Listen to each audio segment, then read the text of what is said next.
Hey guys, welcome to Breaking Feud. In this video, I'll be kind of talking about um, Creed 3, directed by Michael B. Jordan. Um, it's so amazing, but let's get into it.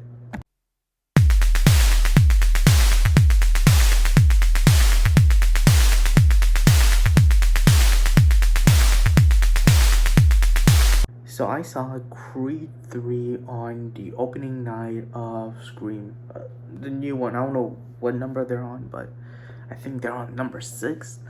But the movie came out while I was traveling, so I didn't really get to see it until that next weekend with friends. Uh, saw it, and it was amazing. Like, I think out of all, this is just based on my opinion, out of all the movies I've seen in the theaters after the theaters opened back up because of the pandemic. The newer movies I'm talking about that I saw in cinema, uh, and obviously at home. So far, it's been Creed 3, Top Gun Maverick, The Batman, and honestly, let's see, James Bond, the last one, No Time to Die. They're all amazing. Um, like I said earlier, this is Michael B. Jordan directed it. This is his I think his debut director chair type thing. And so far, and this is just to clarify, we are going to spoiler talk.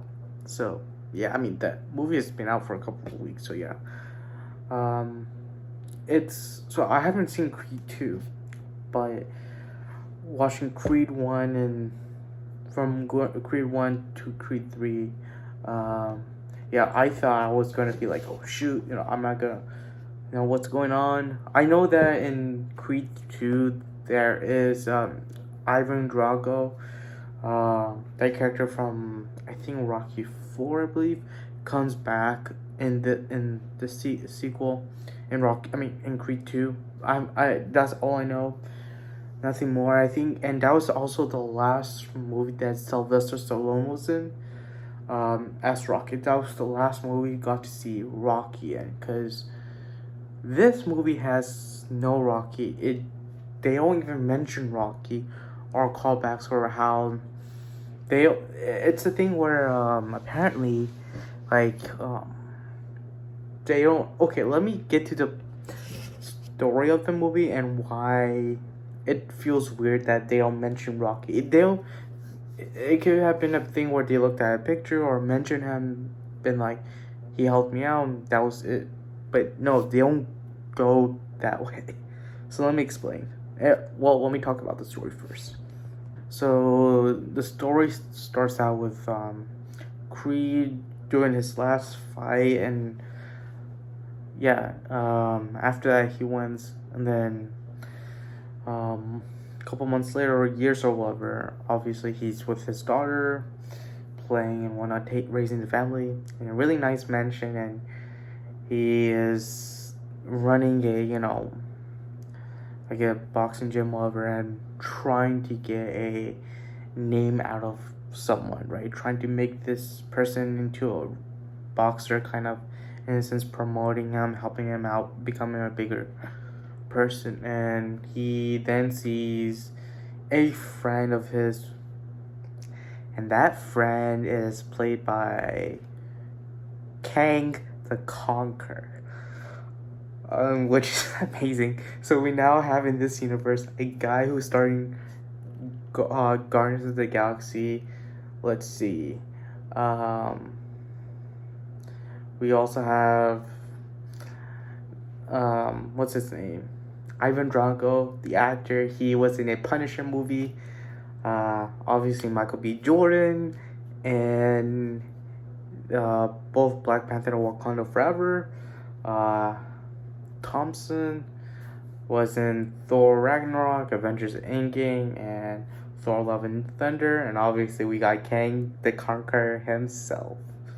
But they meet up, and he was like, "Hey, you're my best friend. I've done a lot for you. Can you help me out? Become a boxer, this and that." And he's like, "Look, I can't." Creed is like, I can't really do it, but I can't really make you like a big name person, but I will kind of put you in the right direction, type of thing.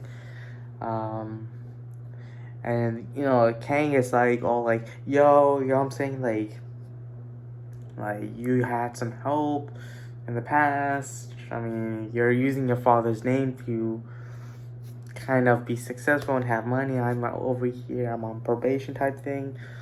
So you gotta help me out. Come on, we're close friends." And he's like, "Okay, I'll put you on a fight because one of the fighters is injured and whoever can't make it, I'll put you in a fight with my man."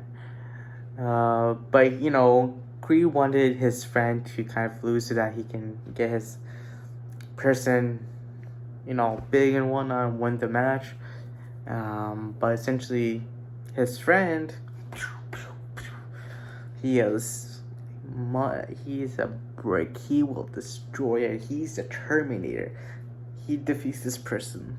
And Creed is pissed off. Obviously, he's like, "Yo, you gotta chill with this and that. You gotta keep it low key. I don't know what you're doing." And the best friend, Kang, is like, "You know what? Screw you. This and that. Fuck you. I'm the best. I'm the man. I don't need you for success, whoever, this and that." And then, yeah, we get these two box and fight towards the end of the movie, and they, I'm saying, they fight, and that's it. It sounds like a small thing, but there's a lot. I haven't included like the relationship they go through, this and that, the relationship between Creed and his mom and whatnot, his relationship between him, his wife and daughter, whatnot. But you have to watch the movie. It's really amazing. The cinematography in this is amazing. Yeah, this is so cool. Uh, but getting back to what I wanted to talk about earlier, I had mentioned during the story that, hey, you're using your that King Kid the Conqueror just tells Creed, "Hey, you use your dad's name for success, this and that." Creed doesn't mention how Rocky had to help him out, and he had no one there except for Rocky, and this and that. So yeah, yeah, it's weird that Rocky's a mention. Okay, so firstly, the reason Sylvester Stallone isn't in the movie itself as Rocky, they'll mention what happened to Rocky or whatnot. They could have just been like, he's sick, or he's out somewhere, or he just is moving on with his life. No. Which is weird. Or like at least have a picture of him. Do I miss this dude? Or he's out somewhere, or he's in the hospital but getting better. No. Weird. But it's just. But the real reason Rocky's not in this movie is Sylvester Stallone has a beef with the producer of Creed 3. So the producer of Creed 3 actually is a producer on all Creed and Rocky films, starting from Rocky 1. They've had a feud since the first movie, since they started doing the first Rocky movie back all the way in, I think, 76 or something. That was the thing where, Sylvester Stallone did not want to appear in this movie. Okay, I don't know what the feud is. You can search up on YouTube, but understand you don't want to be in this movie because of the producer, but at least write something to where you mention Rocky, like a sentence of what's going on with him. Because by the end of the day, this whole franchise is about Rocky, but obviously now it's Creed's franchise, but you want to have like a nice send-off to Rocky. Like, I know it's supposed to be a Creed film and I'm nitpicking, but it'll be nice to be like, oh, he's out somewhere, or just at least Creed looks at a picture at Rocky, or there's a newspaper, they show a newspaper with Rocky's name on it or something to keep the continuity going. I love the final boxing match and it's amazing. Me and my good friend the other day was talking about Creed 3, and we were both like, we can see some anime influence on it. Um, Jordan had did mention that